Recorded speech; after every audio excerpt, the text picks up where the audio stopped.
Hi అండి. అందరు ఎలా ఉన్నారు? ఈరోజు మనం స్టఫ్డ్ మిర్చి బజ్జీ ఎలా చేయాలో చూద్దాం. ఈ మిర్చి చేసుకోవడానికి ముందుగా ఒక ఫ్లాట్ బౌల్లోకి 2 కప్స్ శనగపిండి తీసుకోండి. రుచికి సరిపడినంత ఉప్పు మరియు కారం వేసి కొంచెమంత వాము అరచేతిలో వేసుకొని చక్కగా నలపండి. ఆ నలిపిన వాము కూడా ఈ మిశ్రమంలో వేయండి. వాము నలిపి వేయడం వల్ల రుచి ఇంకాస్త బాగుంటుందండి. ఇందులోకి చిటికెడంత ఫుడ్ సోడా వేసుకోండి. ఒకవేళ ఫుడ్ సోడా మీ దగ్గర లేకపోతే ఈనో అయినా వేసుకోవచ్చు. సోడా వేసేటప్పుడు జాగ్రత్త అండి.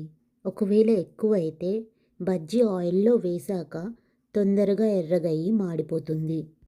ఇప్పుడు కొద్ది కొద్దిగా వాటర్ వేస్తూ బ్యాటర్ని బాగా లంప్స్ లేకుండా కలపండి.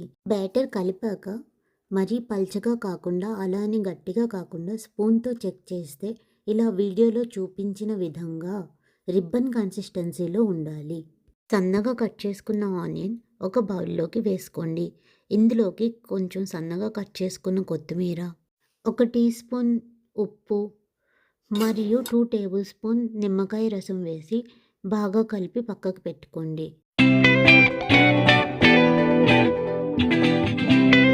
ఇప్పుడు ఒక్కొక్క మిరపకాయ ముందుగా ప్రిపేర్ చేసుకున్న బ్యాటర్లో డిప్ చేసి ఆయిల్లోకి వేయండి. ఆయిల్ మీడియం ఫ్లేమ్లో పెట్టి బజ్జీని అన్ని వైపులు వేగేటట్టు దోరగా వేయించుకోండి. మీలో ఎంతమందికి మార్కెట్లో దొరికే మిర్చి బజ్జీ అంటే ఇష్టం? దట్టు హైదరాబాద్లో చందానగర్లో స్ట్రీట్లో దొరికే మిర్చి బజ్జీ అండి అదర్స్. ఆహా, ఊహించుకుంటేనే నోటి నుంచి నీరు కారుతుందండి.